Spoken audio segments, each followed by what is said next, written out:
Now, one might ask, what on earth is a representation if it's not a representation of something? Well, see, that's a mistake that comes from a philosophical tradition.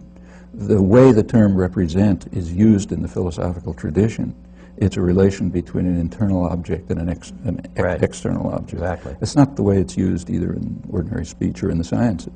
So when a perceptual psychologist, say, talks about an internal representation of, a cube or something, there doesn't have to be any cube there.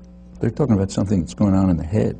In fact, what they may be studying, and usually are studying, is a relation between things like tachistoscopic presentations and internal events.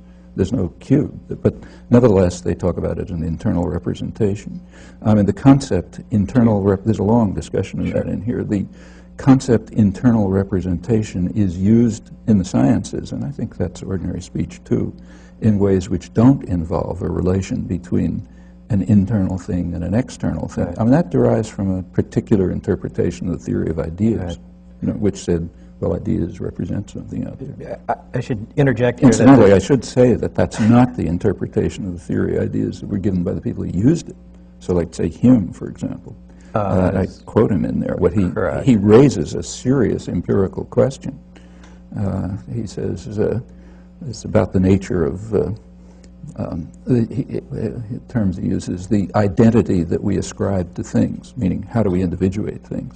Right. And he asks the question, well, is this a peculiar nature common to the thing, or is it what he calls fictitious, a construction of the mind? Right. And he says fictitious. There is no entity, there is no common nature, there's no nature common to the thing, there is a construction of the mind, which we used to talk about the world. But he's an idealist. I mean, no, he's not an idealist. Hume is not an idealist? No, not here. He's saying we interact. He believes there's an external world out there. There's a coffee cup on the table and so on.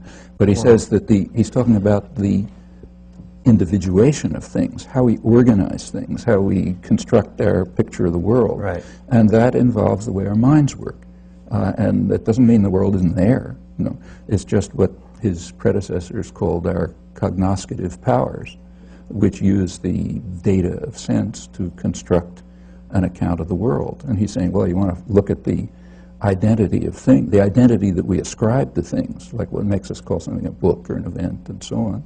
He's saying, well, it's fictitious in the sense that it's a construction of the mind based on the data of sense. That's not an idealist position. In fact, that's the position of modern science. Because people will call you a crypto-idealist. Well, then they're misunderstanding what idealism is. Okay.